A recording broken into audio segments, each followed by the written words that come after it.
నా ప్రాణానికి ప్రాణమైన తెలుగు ప్రేక్షక దేవుళ్ళందరికీ నమస్కారం.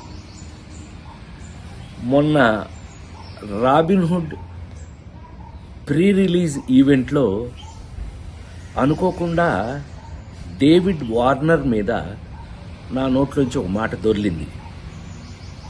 అది కేవలం ఉద్దేశపూర్వకంగా చేసింది కాదు. అసలు నా ఉద్దేశం, నా గురించి మీకు తెలియదేముంది.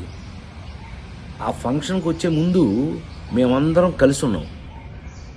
ఎంత అల్లరి చేశాము అని అంటే గనక నితిన్ని అతన్ని మీరంతా నాకు పిల్లలు లాంటి వాళ్ళు అన్న అంటే గట్టిగా వాటేసుకుని నేను మెదలకుండా ఉండకుండా నువ్వు యాక్టింగ్ చేస్తున్నావు కదా, నువ్వు యాక్టింగ్లోకి రా, నీ సంగతి చెప్తానన్నా. అంటే అతను అన్నాడు మీరు క్రికెట్లోకి రండి, మీ సంగతి చెప్తానన్నాడు. ఇలా మ్యాక్సిమం అల్లరి చేసాము. అల్లరి చేసి ఆ ఫంక్షన్కి వచ్చాము. ఏది ఏమైనా I love David Warner. I love his cricket.